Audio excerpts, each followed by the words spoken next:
I am here in Cartegena right now. I'm actually a week behind on my video, so it's technically the end of my 9th week, but I'm gonna do 2 videos while I'm in Cartegena because it's freaking beautiful here. You can't like fully tell, I guess, but like this is the balcony of the hotel I'm staying in, and then we're right on the water. The like town is just like so many colorful buildings. It's just like this beachy, super welcoming town. You can hear people honking and music playing on the streets where I'm at, and like I love it so far. My mom and dad are visiting, so it's just a good week. But I am going instead to talk about week 8 because I actually have lots of thoughts out during my week 8. I just like never sat down to film this video. Don't want that to stop me from keeping my my goal of 52 videos this year. So as a reminder for anyone who's tuning in for the first time, I am traveling for a year with this program called Remote Year. Every month they set you up in a new city with an apartment, co-working space, so you work remotely for a year and you live in a different country every month. I am just wrapping up, like I said, week 8, so the end of my 2nd full month. This month was in Santiago, Chile. First month was in Lima, Peru. You can hear right now some horses walking down the street because in Cartegena it's really popular. I had no idea to do the whole like horse and buggy thing, so there's just horses taking people down the road. And also, like, apologies for my situation, but it's freaking hot here. It's like 95 degrees, really sweaty all the time, and like this is basically how I'm gonna look and what I'm wearing for the next week. So I guess get used to it for this video and the next one.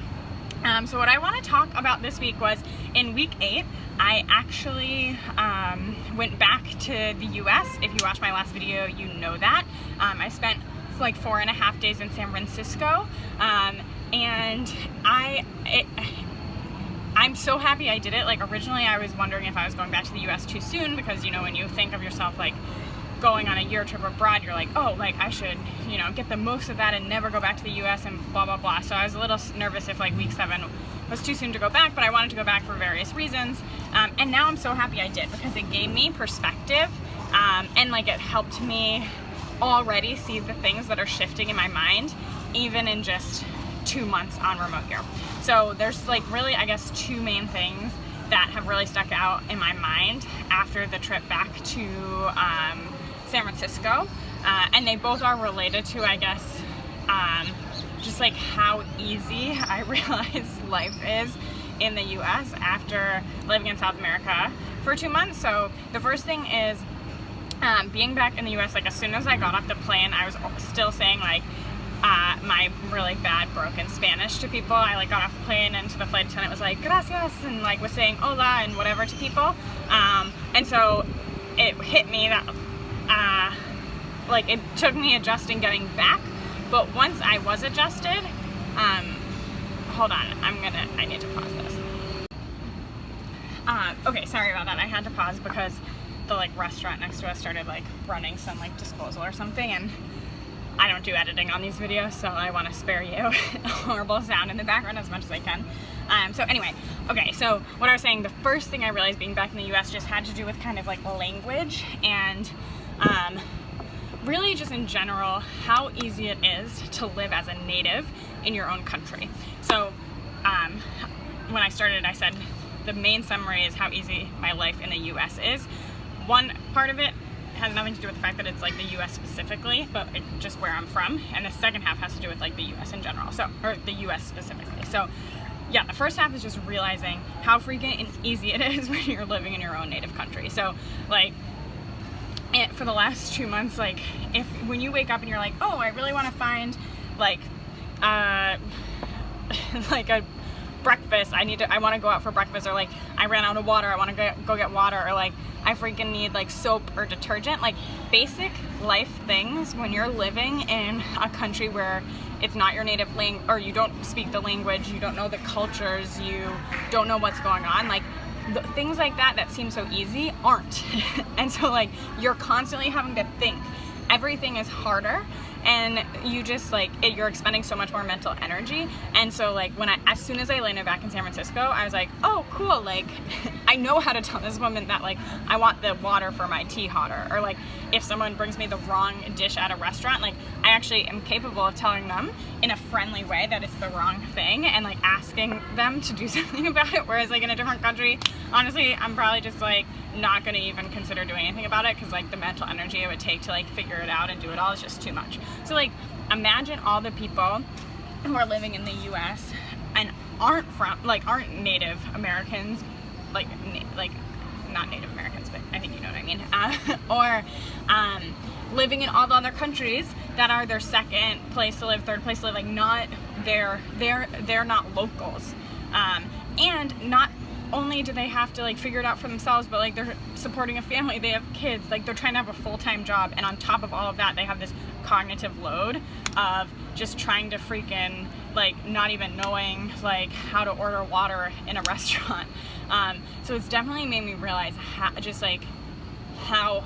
easy it is, how easy I've had it when I'm in a country where I feel like I belong and I know the customs and I know how to get things done, and how hard it is for people who are living every day in a place where they don't feel like they belong and they don't know how to get things done and they don't know the customs.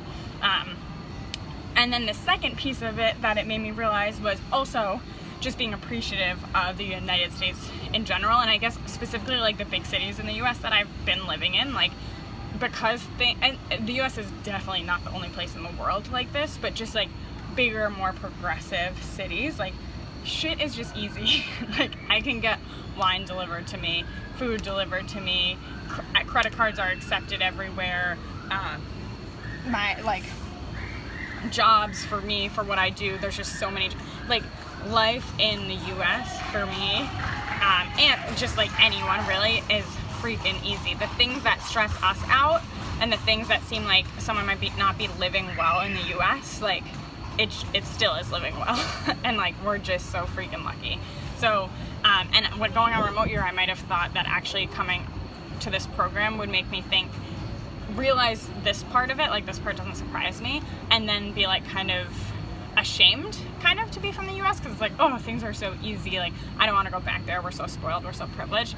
But it's almost had the opposite thought, where I was kind of like, you know what, like that's like, it's not bad to want to live somewhere where like you can really like appreciate the things, and like it is easier and it's nicer, and like now I think it doesn't make me not want to go back, it actually makes me like excited to go back, and I think I'll just be more aware of like how cool a lot of the progressive things we have in the bigger cities in the US is. So yeah, those are the two main things related to how easy living in the US is that I realized on week 8 of remote year. And then the third thing kind of related that I realized while I was in San Francisco was, because it's easy, it also almost makes it lack this element of like energy and like fun. So like on one hand it's easy, but then on the other hand, like it's easy. On one hand it's easy, so it's nice, and on the other hand it's easy, so it's boring.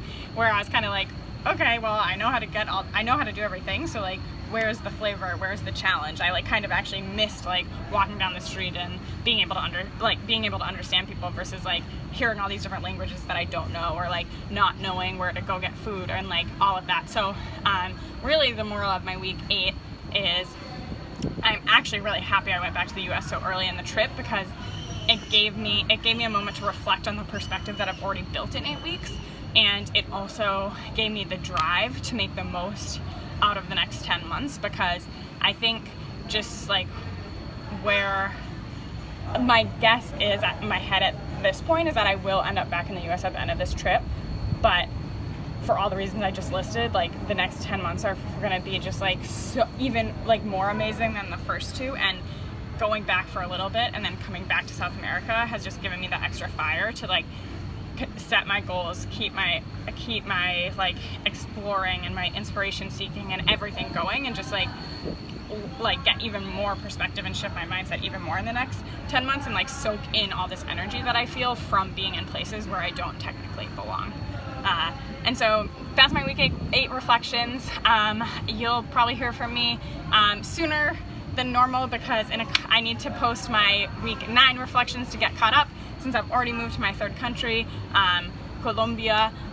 Colombia is freaking beautiful, amazing. Like, it might be my favorite one of the 3 so far, although it might be a battle with Peru.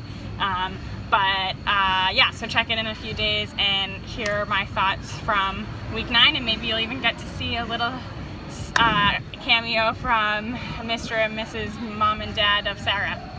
Bye guys.